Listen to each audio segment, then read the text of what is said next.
2014 সালে প্রয়াত আয়ুব বাচ্চুর ইচ্ছা থেকে এই বিশেষ দিনটার জন্ম।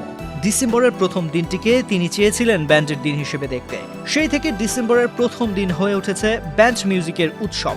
চ্যানেল আই এই ধারাবাহিকতা ধরে রেখেছে টানা 12 বছর। 1 ডিসেম্বর সকাল থেকে রাত চ্যানেল আই স্টুডিও হয়ে উঠবে সুরের ঘর। 12টি ব্যান্ড, একদিনের উন্মাদনা আর একটি নামের প্রতি সম্মান, আয়ুব বাচ্চু। বৃহস্পতিবার দুপুরে চ্যানেল আই স্টুডিওতে সংবাদ সম্মেলন অনুষ্ঠিত হয়। দেশের 12টি ব্যান্ড সারাদিন ধরে স্টুডিও ফ্লোর দাপিয়ে পারফর্ম করবে। শুধু এই বছরের আয়োজন নয়, সামনে আরো বড় পরিসর, সে পরিকল্পনাও পাকাপোক্ত হচ্ছে। চ্যানেল আই ব্যান্ড ফেস্ট 2025 সংবাদ সম্মেলন উপস্থিত ছিলেন বার্তা প্রধান ও চ্যানেল আই পরিচালক শাইখ সিরাজ, ব্যান্ড শিল্পী ফুয়াদ নাসের বাবু, ইউনিভার্সাল মেডিকেল কলেজ হাসপাতালের ব্যবস্থাপনা পরিচালক ডাক্তার আশিস কুমার চক্রবর্তী সহ আরো অনেকে। শাইখ সিরাজ সরাসরি মনে করিয়ে দিলেন বাংলাদেশে ব্যান্ডের যাত্রা কতটা কঠিন ছিল। সংগ্রাম, বাধা আর আত্মবিশ্বাস দিয়ে ব্যান্ডগুলো আজকের অবস্থানে এসেছে। তিনি চান জাতীয়ভাবে ব্যান্ডের জন্য একটি দিন ঘোষিত হোক। সংস্কৃতি মন্ত্রণালয় যেন বিষয়টি বিবেচনায় নেয়, এ প্রত্যাশা তার। ওদের স্বপ্ন পূরণে পাশে থাকতে পেরে আমরা গর্বিত।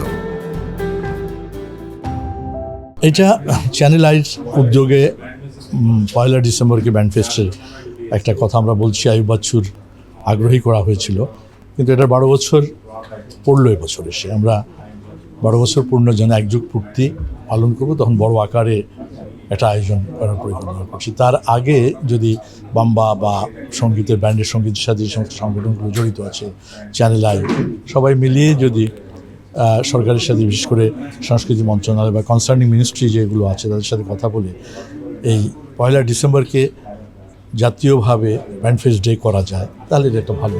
ব্যান্ড শিল্পী ফুয়াদ নাসের বাবু বলেন, আয়ুব বাচ্চুর উদ্যোগেই এই ব্যান্ড ফেস্ট শুরু হয়েছিল, আর আজ এটা বাংলা মূলধারার সঙ্গীতের শক্ত জায়গা দখল করে আছে। ভবিষ্যৎ প্রজন্ম এখানে কাজ করবে, এটাই তার আশাবাদ। কিছু বলার আগে আমি বাচ্চুকে স্মরণ করতে চাই, কারণ আমি জানি যে বাচ্চুর উদ্যোগেই এই ব্যান্ড দিবসটা চালু করেছে এবং চ্যানেলের মাধ্যমে, সাগরের মাধ্যমে। তো তার আন্তরিক ইচ্ছা দেখাটাই এটা সম্ভব হয়েছে। আচ্ছা, সবসময় থাকতে পারিনি এর সঙ্গে, কিন্তু বাচ্চার সঙ্গে সবসময় ছিলাম। ডাক্তার আশিস মনে করেন, তরুণদের স্ক্রিন নেশা থেকে টেনে এনে বাস্তব উচ্ছ্বাসের লাইভ মিউজিকে ফেরাতে এই ফেস্ট খুবই প্রয়োজন। তার প্রস্তাব, আয়ুব বাচ্চু মিউজিক অ্যাওয়ার্ড চালুর কথা ভাবা উচিত।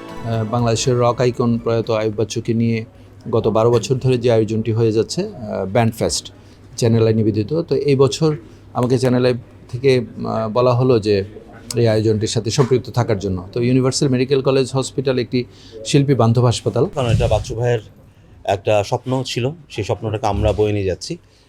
ব্যান্ড ফেস্ট 12তম বারের মতো হচ্ছে, দ্বিতীয়বার থেকেই আমি বাজাচ্ছি।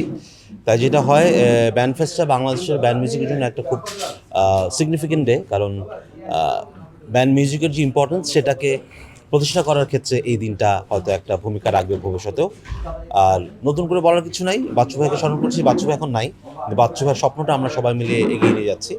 আমার ধারণা বাচ্চু ভাই উপর থেকে দেখছেন, তিনি খুশি হবেন যে তার ব্যান্ড ফেস্ট ঠিকঠাক মতো এগোচ্ছে।